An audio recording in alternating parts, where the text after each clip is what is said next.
Shout out mga idol! Shout out sa mga bayaning Pilipino, OFW. Yan, saan man panig ng mundo. Mag-ingat kayo palagi. Tayong lahat pala. Ayan mga ka-idol, meron na naman tayong good news sa mga naghahanap ng trabaho bound to Czech Republic. Philippines to bound Czech Republic mga idol. Ayan, meron tayong mga butchers, CNC machinists, tapos ayan, welders.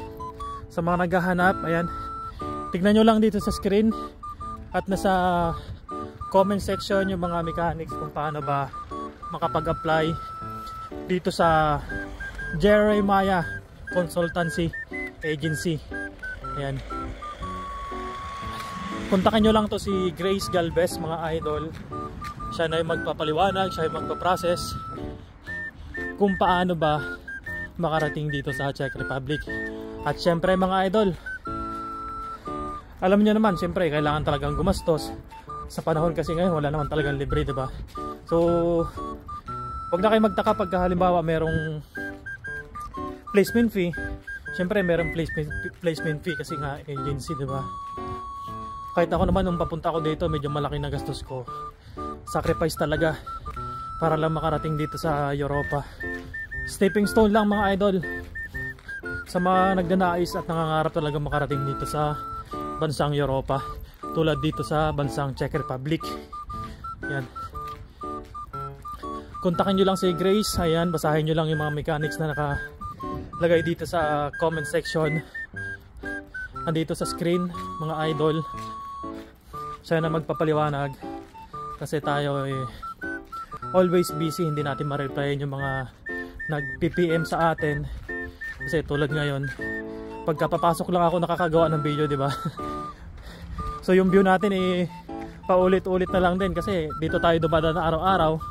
Pasok tayo ngayon ng alas 2 hanggang alas 10. Minsan maagang uwi kasi walang trabaho, walang gawa. So ayun mga idol, sa mga nagdanais dyan, ayan, kontakin nyo lang si Grace Galvez. Tapos sabihin nyo yung pangalan ko pag mag-send kayo ng resume, refer ko kayo para mas mabilis ang process mga idol.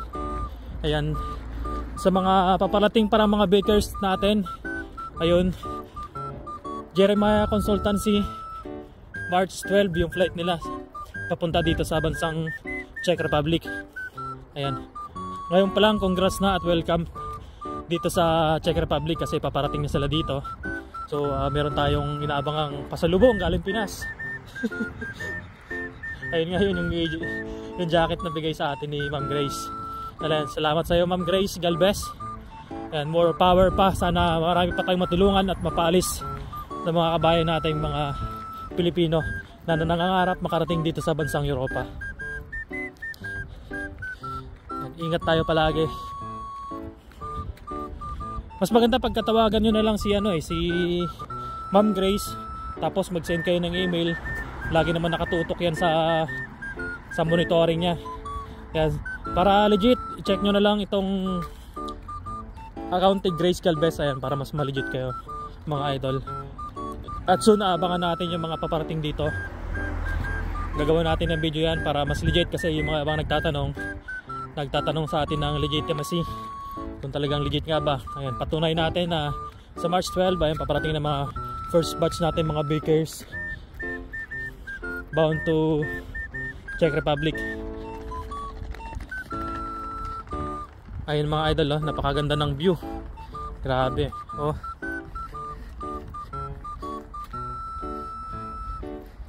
Naiiwan yung amoy. Ay, pasok na tayo ng trabaho. Sa mga hindi pa pala naka-follow dyan idol, huwag niyong kalimutan i-follow yung account natin. Siya nga pala, meron tayong YT channel. Dahil small content creator lang tayo, hindi pa tayo masyadong kilala. So konti pa lang yung followers natin. Dahil hindi naman tayo araw-araw nakakapaggawa ng content kasi nga busy sa trabaho. Minsan parang ganito lang, oh. Kasi tulad mamaya pagkadating natin ng trabaho, pahinga, tulog, kain. Yan ang buhay ng isang manggagawang Pilipino dito sa ibang bansa. Tiyagaan lang talaga kung meron kang pangarap sa buhay. Ayun, kahit tayo papaano meron tayong napupundar, siyempre hindi na natin kailangan i-post yun kasi may mga taong porke nakapag abroad ang sinasabi mayabang na ganito ganyan. Alam mo naman ng Pilipino, di ba? Hindi marunong mag-appreciate ng mga nagagawa. Yan. Pasok na tayo, dito tayo sa baba. Ito, kung nakikita nyo, nakatayo na yan yung leader namin. Sumasakay din dito. Ano ba tayo dito sa sakayan ng bus? Dito tayo sasakay. Pasok na naman. Araw-araw ganito, idol. Sa mga nagko-comment pala, hindi pa natin ma-replyan kasi kulang yung oras natin. So short lang yung pagkagawa natin ng mga vlog tulad nito. Sa mga hindi pa pala naka-follow dyan, idol, hanggang dito na lang itong video na to. Check nyo lang yung account ni Grace Calves, mga idol, sa mga nagdanais na makarating at mag-apply dito sa Europa. Hanggang dito na lang itong video na to, and follow for more.